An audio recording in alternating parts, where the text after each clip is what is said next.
Stop everything and take a break. நீங்கள் பண்ணிகிட்டு இருக்க எல்லா விஷயத்தையும் கொஞ்சம் நிப்பாட்டிட்டு கொஞ்சம் பிரேக் எடுத்துகிட்டு திரும்ப நீங்கள் ரீஸ்டார்ட் பண்ணுங்கள். நீங்கள் எப்பொழுதுமே பிஸியாக ஒரு விஷயத்த பண்ணிகிட்டு இருக்கீங்க அப்படின்னா நீங்கள் ப்ரொக்ரெசிவாக தான் இருக்கணும்னு எந்த அவசியமும் கிடையாது.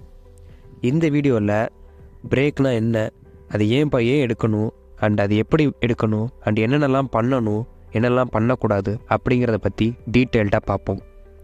ஓகே, இப்போது பிரேக் ஏன் நம்ம அடிக்கடி இடையில எடுக்கணும் அப்படிங்கிறத பற்றி பார்ப்போம். அதுக்கு முன்னாடி நம்ம மூளையில் பிளானிங்கும் எக்ஸிக்யூஷனும் எப்படி நடக்கும் அப்படிங்கிறத பற்றி ஷார்ட்டாக பார்த்துருவோம். நம்ம மூளையில் ப்ரீ ஃப்ரண்டல் கார்டெக்ஸ் அண்ட் ஹிப்போ கேம்பஸ்னு 2 பகுதிகள் இருக்குது. இந்த ரெண்டும் தான் நம்ம பிளான் பண்ணுறதுக்கும் அந்த பண்ண பிளானை எக்ஸிக்யூட் பண்ணுறதுக்கும் ரெஸ்பான்சிபிள்.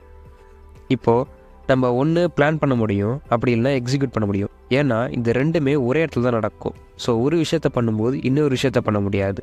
நம்ம பிளான் பண்ணும்போது நம்ம எக்ஸிக்யூட் பண்ணுறது கஷ்டம். அதே போல் நம்ம எக்ஸிக்யூட் பண்ணும்போது நம்மளால் திரும்ப பிளான் பண்ணுறது கஷ்டம். ஸோ நம்ம பிரேக் எடுக்கும்போது நம்ம எக்ஸிக்யூஷன்லேருந்து கொஞ்சம் பின்வாங்கிட்டு நம்ம பிளானிங்கை நம்ம ஆல்டர் பண்ணுறதுக்கு நமக்கு ஒரு வாய்ப்பு கிடைக்கும். நம்மளோட எனர்ஜி, நம்ம ஃபிசிக்கல் எனர்ஜி மாதிரி மென்டல் எனர்ஜியும் நம்ம ஒரு விஷயத்தை தொடர்ந்து பண்ணும்போது குறைஞ்சிட்டே வரும். அதனால் நம்ம சின்னதாக பிரேக் எடுக்கும்போது அது திரும்ப ரீசார்ஜ் ஆகி நம்ம கண்டினியூ பண்ணுறதுக்கு ஹெல்ப்ஃபுல்லாக இருக்கும். நம்ம போயிட்டுருக்க டேரெக்ஷன் கரெக்டான டேரெக்ஷனாக இல்லையா, அதை கொஞ்சம் ஆல்ட்ரு பண்ணால் இன்னும் பெட்டரான அவுட்புட் கொடுக்கலாம். அண்டு அது எப்படி கொடுக்கலாம் அப்படிங்கிறத பற்றி யோசிக்கிறதுக்கு கொஞ்சம் டைம் கிடைக்கும். அண்டு அந்த டேரெக்ஷனை ஆல்ட்ரு பண்ணுறது மூலிமா நமக்கு ஒரு மொமெண்டமும் கிடைக்கும். இப்போது அந்த பிரேக்கை எப்படி எடுக்கணும் அண்ட் என்னென்ன பண்ணணும் அப்படிங்கிறத பற்றி பார்ப்போம். First thing, do fun things. உங்களுக்கு ஃபன்னாக இருக்க ஜாலியாக இருக்கிற விஷயங்களை பண்ணுங்கள்.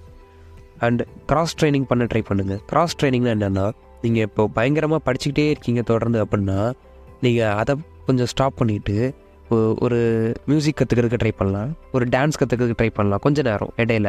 ஸோ நீங்கள் அப்ளை பண்ணும்போது உங்கள் மைண்ட் வந்து ரிலாக்ஸ் ஆகும். வேறு விஷயங்களை பார்க்குறதுனால அது இன்னும் எனர்ஜெட்டிக் ஆகும்.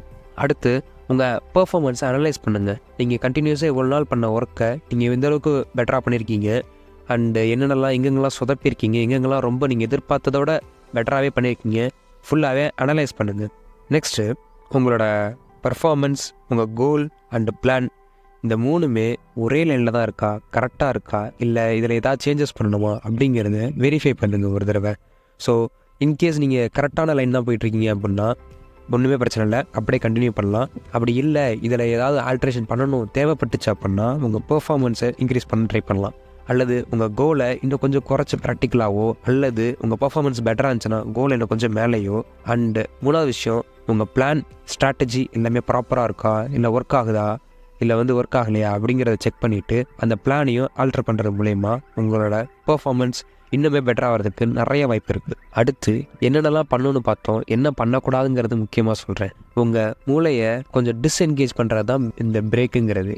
அதனால் நீங்கள் வேற ஒரு விஷயத்தை வச்சு திரும்ப அதை எங்கேஜாக வச்சுக்கூடாது. ஃபார் எக்ஸாம்பிள், நீங்கள் பிரேக் இருக்கிற டைமில் ஒரு வெப் சீரிஸோ இல்லை பாட்டோ இல்லை அதிகமாக திரும்பவும் உங்கள் மூளை பிஸியாகவே வேலை செய்கிற மாதிரி விஷயங்களில் ஈடுபடாதீங்க. இப்போது நம்ம ஏன் பிரேக் எடுக்கணும் இடையில, அண்ட் எப்படி எடுக்கணும், என்னென்ன பண்ணணும், என்னென்ன பண்ணக்கூடாது அப்படிங்கிறத பற்றி ஃபுல்லாக பார்த்தோம். இந்த பிரேக் எடுக்கிறதுக்கு மூலமா நமக்கு கிடைக்கக்கூடிய நல்ல விஷயங்கள் என்னென்னா, உங்களோட ஸ்ட்ரெஸ் லெவல் கட்டாயம் குறையும். அண்ட் அடுத்து நம்மளோட ப்ரொடக்டிவிட்டி அதிகமாகும். 3வது, நம்ம போடுற எஃபோர்ட் மேலே நமக்கே ஒரு ஆசை வரும், இன்னும் அதிகமாக எஃபோர்ட் பண்ணணும், இன்னும் அதிகமான ப்ராக்ரஸ் வரும் அப்படின்னு சொல்லிட்டு.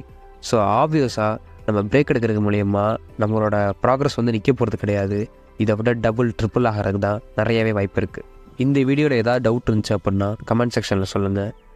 இல்லை வேறு எதில் கிளாரிட்டி இல்லை அப்படின்னா அதையும் கொஷினாக கேளுங்க, நான் ஆன்சர் பண்ண ட்ரை பண்ணுறேன்.